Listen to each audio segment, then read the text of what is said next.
जय शिवराय. तर आज आपण आलो होतो शेतामध्ये. आज आहे रविवार. रविवार म्हणलं की आपण शेतातली कामे आटपून घेतो. मग काल आपण पेरणी केली होती. गहू आपण पेरायला आहे पूर्ण शेतामध्ये. छोट्या ट्रॅक्टरने आपण काल पेरणी करून घेतली होती, कारण छोट्या ट्रॅक्टरने सऱ्या वगैरे मस्त पडतात म्हणून आपण पेरणी करून घेतली होती. मग आज आलतोच म्हणलं चला मस्तपैकी आज पाट वगैरे काढून घेऊत, कारण गहू मोठा झाल्यानंतर आपल्याला भुईपाटानं भिजवा येईल, कारण की सध्या तर आपण स्प्रिंकलरनेच भिजवतो.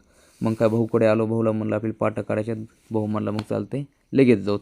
मग काय आवतो वगैरे टाकलं मध्ये गाडीमध्ये. मग भाऊ मला म्हणला तू पलीकडलं तेवढं दांडा आण म्हणला जाऊन. मग काय म्हणलं चला तेवढेच आपण पण भाऊला मदत करावी. मग आपण घेतलं दांड. म्हणलं आता मस्तपैकी गाडीमध्ये टाकावं ह्याला आणि बाकी आवत वगैरे व्यवस्थित ठेवावं. मग काय आपण दांड ठेवलं मध्ये. आवत तर का अगोदरच भाऊने ठेवला होता. भाऊ म्हणला आता म्हणला मी बांधून घेतो म्हणला मस्तपैकी, कारण पुन्हा घसरणार नाही म्हणला वाटाने.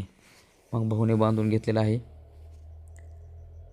मग आपण म्हणलं चला तोपर्यंत आपण बैल घेऊन यावेत. आपण बैल आणलेले आहेत. मग भाऊ म्हणला आता बैलगाडी झोपतो म्हणला. मग म्हणला आपण लगेच निघूयात.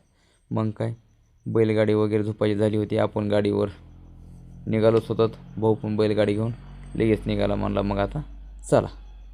तर मग आता चला या आपण पण आता निघूयात थेट शेतामध्ये.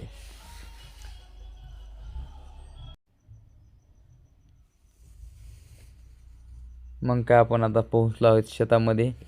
भाऊ पण गाडी घेऊन आलेलाच आहे. मग आता भाऊ म्हणला गाडी साईडला लावतो म्हणला. म्हणलं चालतं आहे. मग चला म्हणलं आपण तोपर्यंत आऊत वगैरे सोडून घ्यावं.